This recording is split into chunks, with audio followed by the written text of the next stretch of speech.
Today, we're going to be talking about how to achieve fat loss. The number one thing to understand first is fat loss only ever comes from a calorie deficit. To achieve that calorie deficit, there's multiple avenues you can go down, some that are more accurate but less convenient, and some that are less accurate but more convenient. And I'll break that down a little further as this video goes on.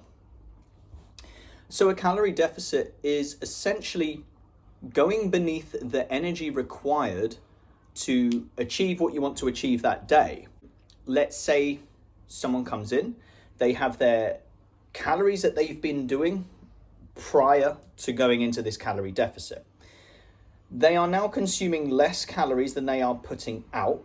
Therefore, by definition, they're in a calorie deficit. They will lose fat. To achieve this is easier said than done, otherwise I wouldn't be making these videos. There's lots of, let's call them influencers out there who talk a lot of talk and it's a lot of shit. We just need to look at the science, i.e.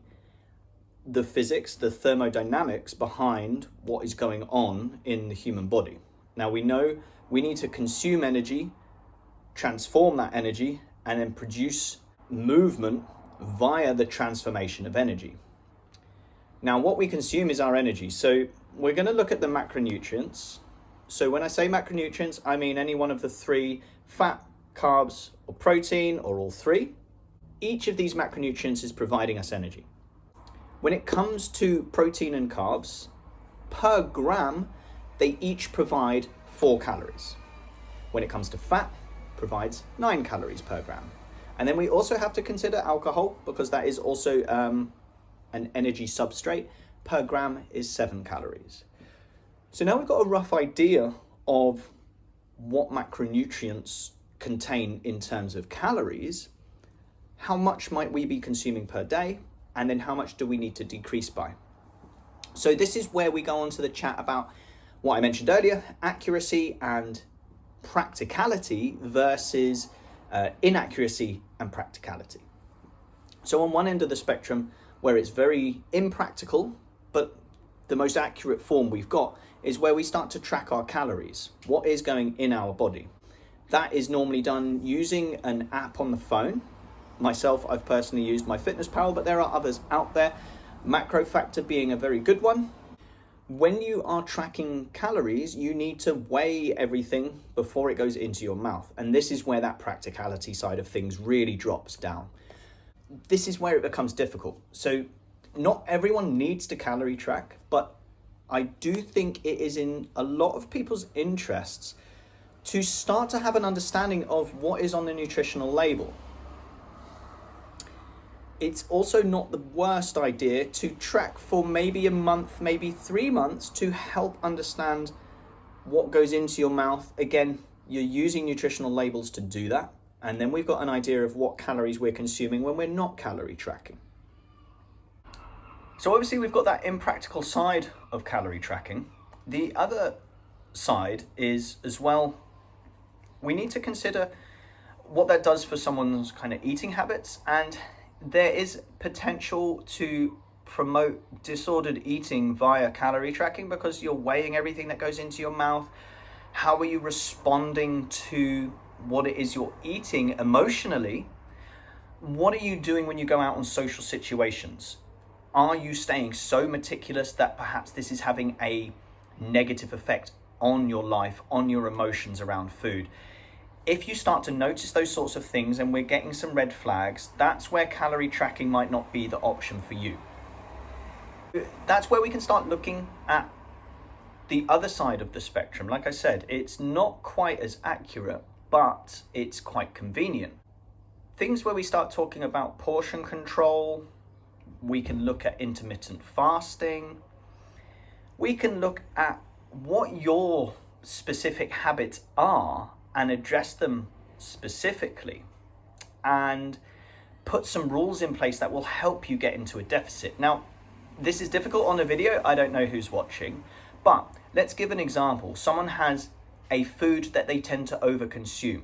Maybe we say, okay, let's try to reduce how much we consume that particular food. Whether we put a number on it, i.e. eat it every other day, eat less of it when we do eat it, try not to have it in the house. If you're going to eat it, you have to go out, you have to buy it, you have to eat it. If you do eat it, enjoy it, take your time, make a real nice ritual out of it. And like I said, none of these methods that I've just listed are guaranteed to get you into a calorie deficit, but there might be some nice rules out there that you can apply that will help guide you towards that calorie deficit without having to be so meticulous when it comes to something like calorie tracking. Something else I want to mention when we talk about getting into a calorie deficit, normally what I find where most people go wrong, 9 times out of 10, they're not eating enough protein and they're not having enough fruit and veg. What I often hear from those same people is, but I eat healthy. When it comes to terms like healthy and unhealthy, I tend to avoid them because what is healthy, what is unhealthy, it becomes an extremely philosophical chat. When it comes to a calorie deficit, we know we need to get into a calorie deficit. We need to eat less. How do we achieve that? Maybe it's one of those methods we've talked about, but a very easy rule. And the first 2 steps I go with is to increase your protein intake and to increase your fruit and vegetable intake. Now, the reasons why I tend to encourage that is protein has one of the highest thermogenic effects of food, if not the highest, of all the macronutrients. So I've listed this in another video of ours, but up to 30% of the calories ingested are used to consume protein, whereas fat and carbs is anywhere between 0 and 15%. With that in mind, it means that when you are consuming protein, you are probably consuming less calories when you've increased it because of that thermogenic effect. And what I mean by that is that's just the energy required to digest that particular, those particular macronutrients. The other reason is because protein can be very satiating, which means it keeps you fuller for longer. And then lastly, it has a muscle preservation effect, i.e. when you are in a calorie deficit, muscle tends to be preserved. We want muscle to be kept on because it will be helping to increase our basal metabolic rate. It will also help us in terms of functionality. We need muscle. That's why we go to the gym. So we want to keep on as much muscle as possible whilst going into a calorie deficit. Now, the suggestion is we're aiming for 2.2 grams per kilo of body weight. What I normally say when we go into this part of the conversation is, if we're calorie tracking, cool, we can set those numbers. If we're not calorie tracking, don't worry. The easiest way to immediately increase your protein intake is by having a protein shake. Now, depending on your dietary requirements, whether you have an animal-based protein, as in something like whey, or you want a plant-based version, just make sure there's plenty of protein per 100 grams. Normally, what I suggest is if you're going for a whey product, you are looking at least 75%. You wouldn't want to go any lower of protein per 100 grams. So 75%, 75 grams per 100. You could quite realistically look to go about 85 grams per 100 of protein if you're going for a whey protein product. On the plant-based side of things, it tends to be a little bit lower. What I've normally observed is we're probably looking at, to aim for a minimum of, I would say, 70%. So 70 grams out of 100 for protein as a good measure. And to have 1 or 2 of servings a day. And that is going to immediately, of course, increase your protein intake. If you can get it through food, that's great, even better. But the convenience of just simply having a protein shake is extremely convenient. And then the reason why I suggest to increase fruit and vegetables is fruit and vegetable tend to be really low on calories. They tend to have a lot of micronutrients such as vitamins and minerals, fiber being a big key one there. And they will keep you full for very little calories. So it's very difficult to go wrong if you are increasing your fruit and vegetable intake. All of that said, that should hopefully get us into that calorie deficit that we are looking for. Hopefully all of that has made sense. To summarize, what we have covered: to get fat loss, we need to be in a calorie deficit. By what method? We need to find the one that suits you as an individual, that is a sustainable method.